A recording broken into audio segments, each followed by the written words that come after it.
Hi guys, I'm Yeti from English is My Passion. Welcome to my channel. So today in this video, I'm gonna talk about my fluency journey because I posted a poll on Facebook, I think on my Facebook page story, and there were two options basically. The first one is about my English pronunciation, and the second one is about my fluency journey, basically how I became fluent in English. And the poll showed that more than 50% of you guys want the second video, which is about my fluency journey. When I decided to make this video, I searched YouTube for the videos in terms of like fluency or like becoming fluent in English. And surprisingly, I found out that my journey is completely, literally different from them, and their journeys are different from mine as well. And I think it is totally unique because I love it, like being different and unique. Making this video, I don't mean that you need to follow in my footsteps or do everything that I did in order to become fluent in English. I just want you to figure out what you can take away from my video. This video is unscripted, so it is a little bit challenging and exciting for me. When you didn't prepare that much for this video, and then it is like, okay, what's gonna happen? It's gonna be chaotic, I know, but I just want to show you like how I speak English like on a day-to-day basis, and I don't really want to misrepresent myself as a super fluent and super spontaneous person. I'm gonna talk about the steps that I took to go from that level. Hi everyone, today the topic I got is a letter to my to 16-year-old myself, and I'm really excited to talk about this topic.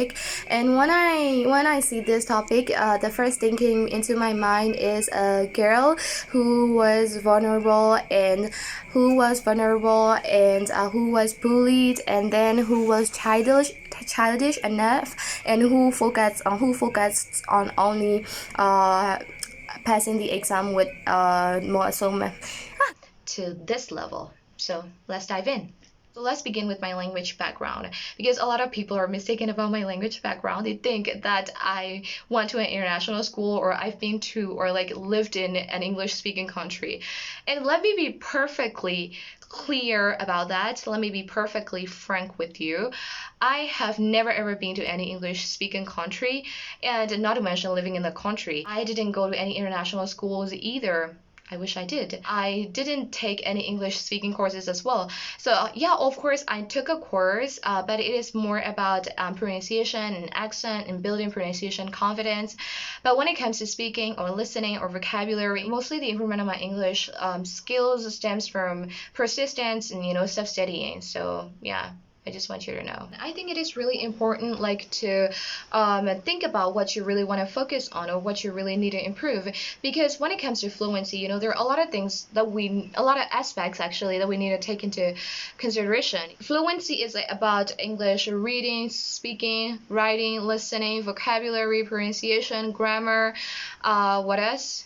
Maybe confidence, accent. And that's why for me, it is impossible, to improve in every aspect of the language equally. And that's why I narrow the list down to 3 to 4 skills that I really want to improve the most. And these are pronunciation, vocabulary, speaking, and listening. I've been working on my English persistently since March 2020, and it is because at that time, because of the pandemic, all the schools, including mine, were closed, and that's why I got a chance to dedicate myself to learning English and practicing English. I had literally nothing to do, and all I had to do was sitting around and watching YouTube videos all day.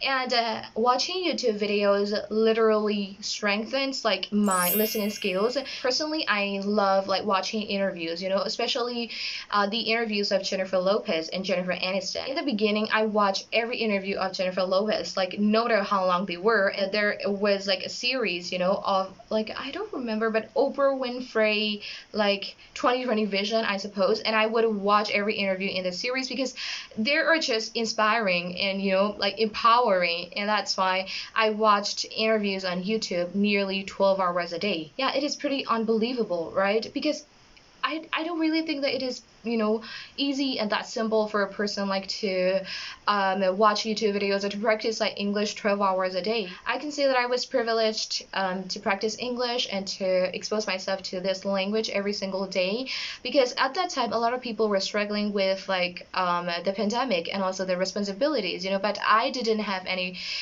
responsibilities to take, and that's why I was able to dedicate a lot of my time to learning English and especially practicing English listening using YouTube. But it wasn't intentional, it's not like, oh, I'm gonna watch YouTube videos like 12 hours a day, to practice English and to improve English listening skills. It's not like that. Watching YouTube is an activity that I really relish and that I really enjoy, and I just combine the activity that I enjoy with English listening practice, and it becomes much easier. Okay, it becomes much easier for me like to be more persistent. Okay, let's move to the second point, which is about putting things into practice.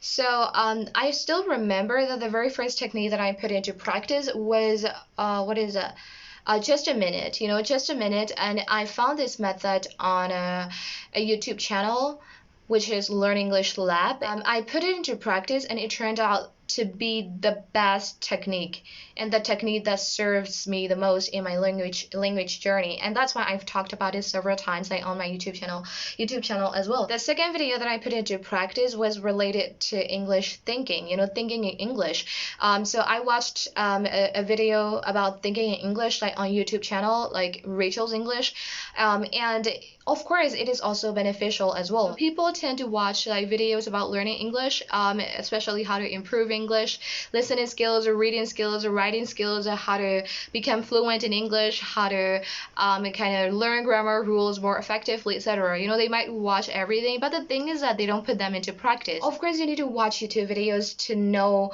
and to search for like the techniques, right? And then once you've got the techniques, you need to put them into practice and see whether they are made for you or not, whether they serve you or not. And if they don't serve you, you just don't need to stick with them, right? And then if there is any technique that serves you, and then you just need to stick to them and practice 2 to 3 months, put things into practice, and then this is the way you kind of get better English skills. Okay, let's talk about immersing yourself in English, because everybody including me suggests you kind of immerse yourself in English, but how?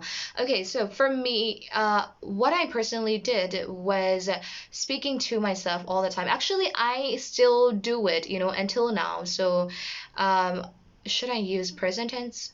Yeah, let me use present tense because it is like my habit. Day in, day out, like I would speak to myself in English. I would express my thoughts and feelings and ideas in English.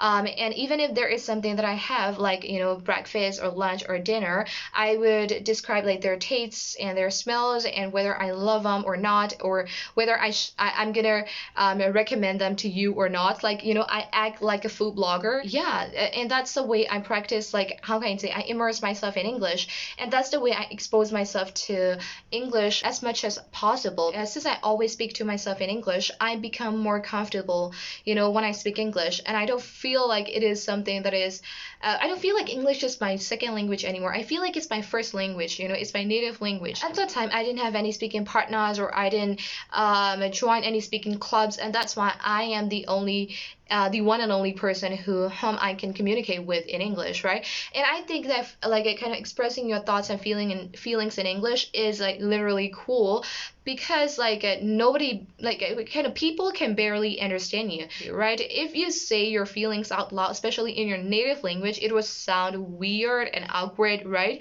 Even though it wasn't that simple in the beginning. In the beginning everything is hard, everything is difficult and challenging. There were a lot of things that I didn't know even like how to say in English, and I just when I don't know something, I just look it up in the dictionary, and then yeah, that's the way I practice. And I write down my thoughts in English as well, because I don't want people to know my feelings, right? These are like secrets, and that's why like expressing and describing things in English, feelings in English, literally help you to become more comfortable and to become more familiar with English. And also, like, once you get accustomed to like kind of speaking to yourself in English, it's not how can I say, challenging for you to speak to people in English. It is like I don't know, maybe connected. And I know that there are a lot of things that hold you back from speaking English or like uttering even a word in English, but unfortunately unfortunately, this is the one and only way we can improve English speaking skills. It is really like speaking and saying things out loud and describing things in English by speaking out loud. Speaking to yourself in English is a good option if you don't have any study partners or conversation partners, or if you don't know how to join conversation clubs. At the end of the day, English is a communication tool, right? It is all about communication, and I think it is important to learn how to communicate with people in English. And that's why, firstly, like I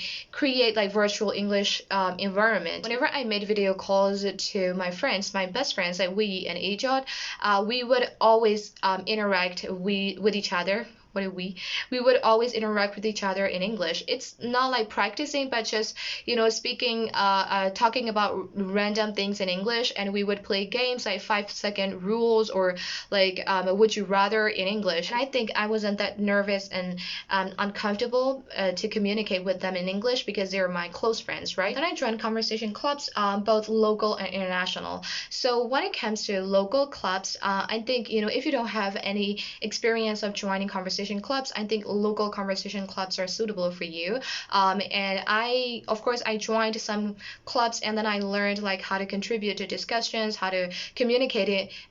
What is communicate? How to communicate with people that I don't know in English, and how to be a good listener, how to play games, how to have fun while practicing English skills. And yeah, I learned a lot from local clubs, and then I started joining international conversation clubs. And at first, it was literally intimidating and nerve-wracking because English is the one and only language that you all understand, right? Even if you have difficulty in expressing your thoughts in English, you just have to look for the ways to express them in a simple and understandable way, because this is the one and only language that people commonly understand, people commonly speak, right? You don't understand their native language, and they don't understand yours either. Joining international speaking clubs bring excitement, like challenges, obstacles, and also like improvement of your English listening, speaking, and communication skills. Then I got a speaking partner, and he is from India, and we used to practice English speaking like about an hour a day.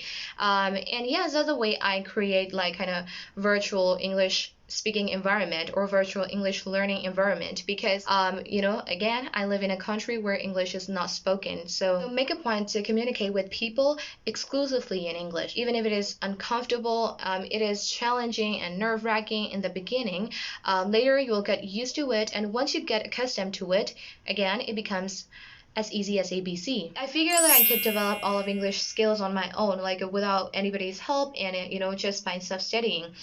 Of course, like to some extent it is true, but when it comes to like speaking or listening or vocabulary, I can work on them on my own. But when it comes to pronunciation is like a different thing for me. It was something that I wasn't capable of developing on my own, and that's why I decided to take a course, and it is accent makeover course. Taking accent makeover course has always been like the best decision that I've made, and also like it is a life-altering experience, because I think the course is just totally phenomenal, and the coaches are extraordinary. I've learned how to gain American accent, I've learned how to pronounce words correctly, how to be confident with the way I sound in English, and yeah, it is just, as I mentioned, life-altering and life-changing, and it even took my English to the next level. What I want to suggest is, when you feel stagnant and you feel like you're not making progress, right, and you feel like you're getting stuck, and then just take take an effective course. Sometimes it can be a solution as well. Then I embarked upon my teaching career. So teaching, like what you have learned, is the best way to put things into practice and to keep in touch with English, and also like to be on right track and to keep things like longer in your memory. So it's like to keep things in your long-term memory, I think. But I don't mean that you need to work as a teacher to improve your English skills. Maybe you might have your friends or like cousins or siblings who want to learn English, right? And then you can share what you've learned with them, right, by explaining these things to them in an understandable, clear, and simple way. Even if you don't have anybody to teach, just explain what you've learned to yourself in English. Believe me, teaching literally accelerates the improvement process. It's really hard for me to indicate and to point out like kind of a specific technique or course or method that helped me like reach that level of English. I think, you know, I've been putting like little efforts every single day, and don't underestimate little efforts, because the accumulation of thousands of little efforts can produce significant results. Because of these little efforts, now I'm able to communicate with anybody in the world in English, regardless of native or non-native, or you know, how, no matter how thick their accent is, no matter how fast they are, or you know, how slow they are. I can strike up a conversation, I can keep a conversation going without any awkward silences, or without being without feeling uncomfortable. I don't have any hesitation whenever I pronounce words, you know. I don't have such kind of confusion, like, you know, how should I pronounce this one or that one. And it is because of all the little efforts that I've been putting in so far. My fluency journey is a bit different from other people, like kind of practicing listening 12 hours a day. I know it is different, but this is the way, just how can I say, we work on our skills, right? And your journey is going to be different from mine. I hope this video is worth watching, and you can take away the most crucial and, you know, important tips in improving your English skills from this video. So thank you so much for watching this video, and don't forget to subscribe to my channel. It's 3:56 a.m. Bye.